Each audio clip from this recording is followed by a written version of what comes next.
Why are there not more people talking about Eritrea's Red Sea coastline? Right now, one of the most critical and dangerous hotspots on the planet. In this moment, this once overlooked stretch of shore has exploded onto the world stage, where the ambitions of nations, the flow of oil, and the fate of international trade all collide. Eritrea's 1,000-kilometer Red Sea coastline, once shrouded in isolation and largely overlooked by the outside world, is now drawing the attention of global powers. For decades, this stretch of rugged shore was a quiet frontier, its strategic value hidden behind Eritrea's closed borders and secretive government. But today, Eritrea's coastline has become a global flashpoint, a place where the ambitions of nations collide and the stakes could not be higher. Eritrea sits beside the Bab el-Mandeb Strait, a narrow passage that serves as a choke point for 12% of global trade and nearly a quarter of all oil bound for the Suez Canal. Every day, massive container ships and oil tankers navigate these waters, making the region vital to the world's economy. Meanwhile, Ethiopia, landlocked and home to over 120 million people, has declared sovereign sea access an existential issue. With no coastline of its own, Ethiopia's leaders have made it clear they are prepared to secure access to the Red Sea by any means necessary, raising the specter of conflict. This has turned Eritrea's geography into a high-stakes geopolitical prize, with its land and waters now at the center of regional and international rivalries. Asmara, the capital, is now a hub of diplomatic and military maneuvering. Delegations from Moscow, Tehran, and Beijing regularly arrive, each vying for influence and access, while Western powers watch closely from afar.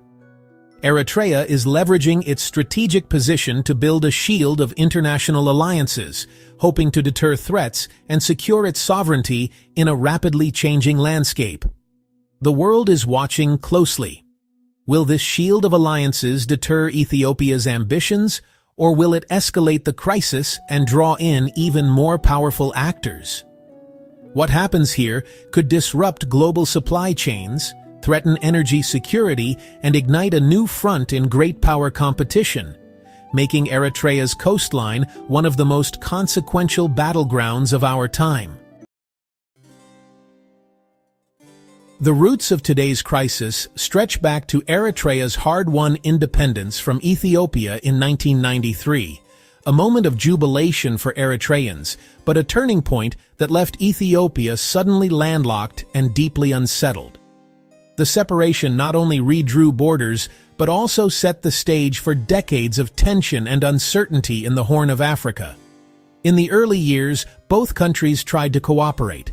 Initial agreements allowed Ethiopia to use Eritrea's Assab port for vital access to the Red Sea, keeping trade and lifelines open despite the new boundaries. But beneath the surface, mistrust simmered.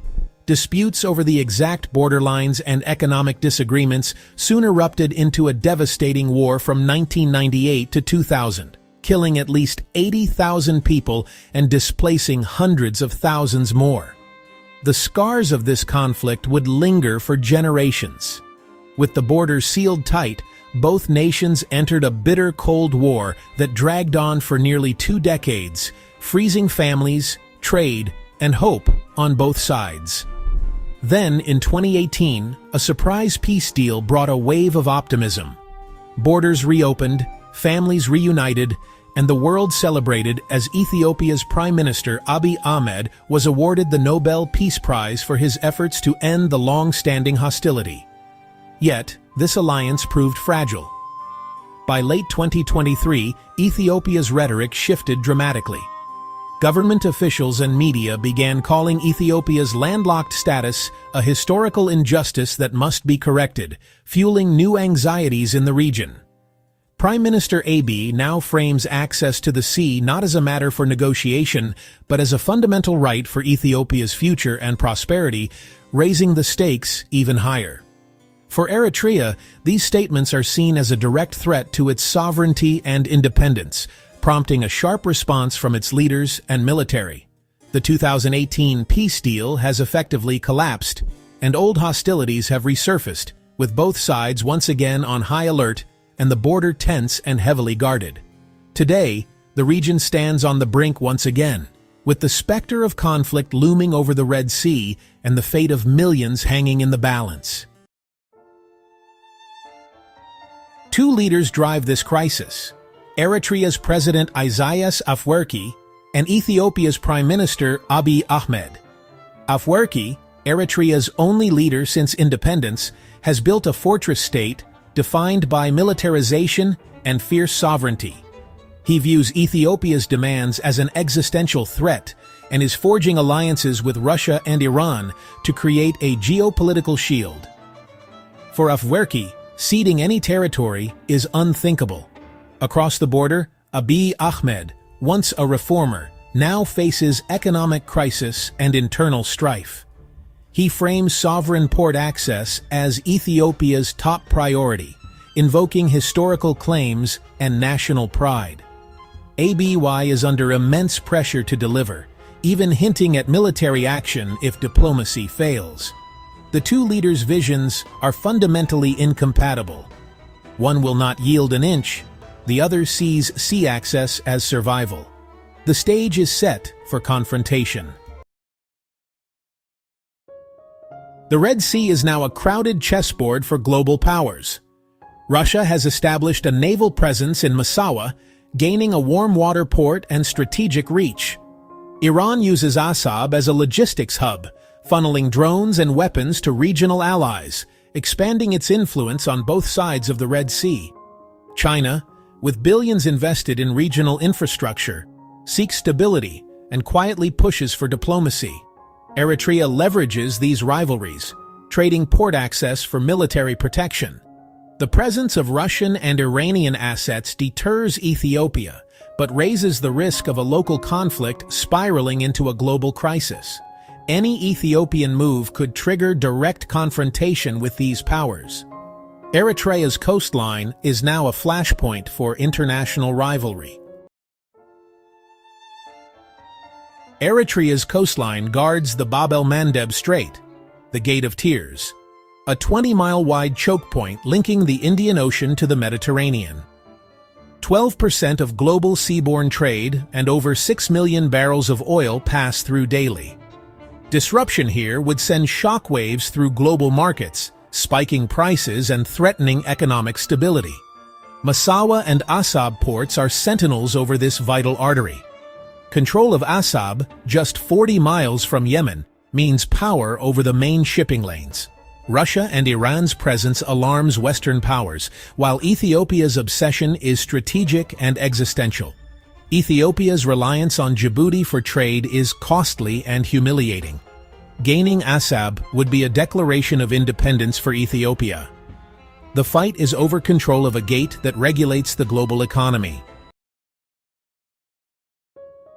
As of March 2026, the Ethiopia-Eritrea border is a powder keg. Ethiopia has redeployed two-thirds of its military to the north, preparing for a possible offensive to seize a corridor to the sea. The likely target Assab port, in a lightning strike before international intervention.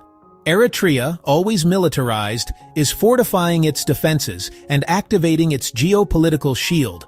Russian and Iranian assets now on high alert. Hybrid warfare is underway, with covert units and drone strikes raising the risk of miscalculation. The environment is hair-trigger.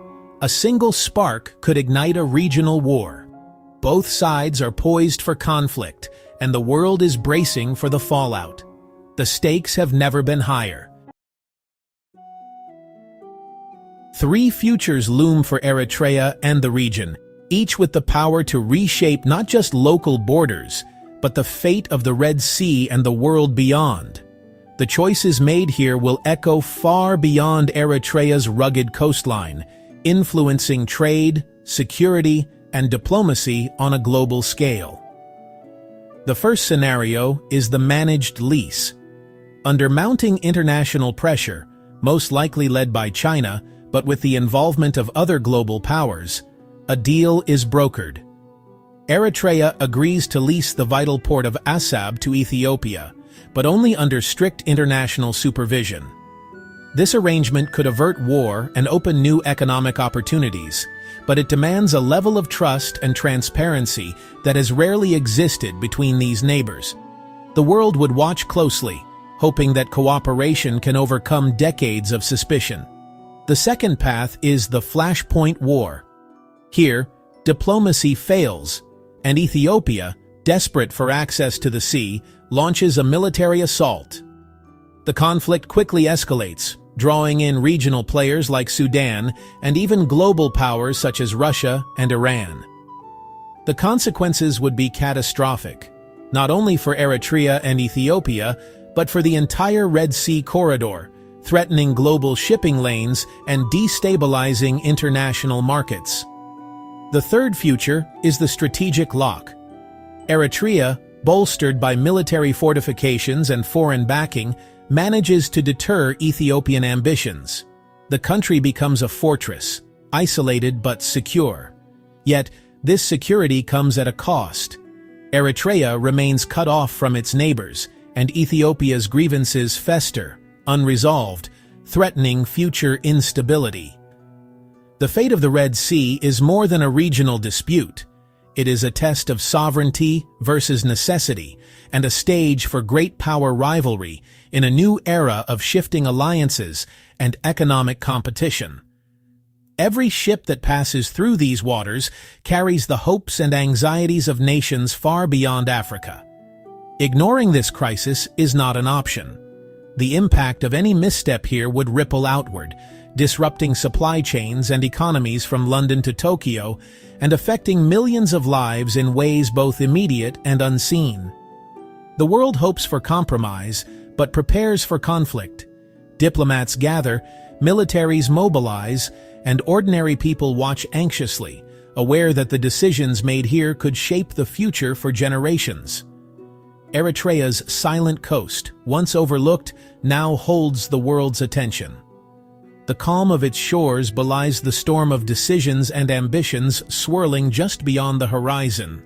The next move could change the course of history, setting a precedent for how nations resolve their most urgent disputes in an interconnected world.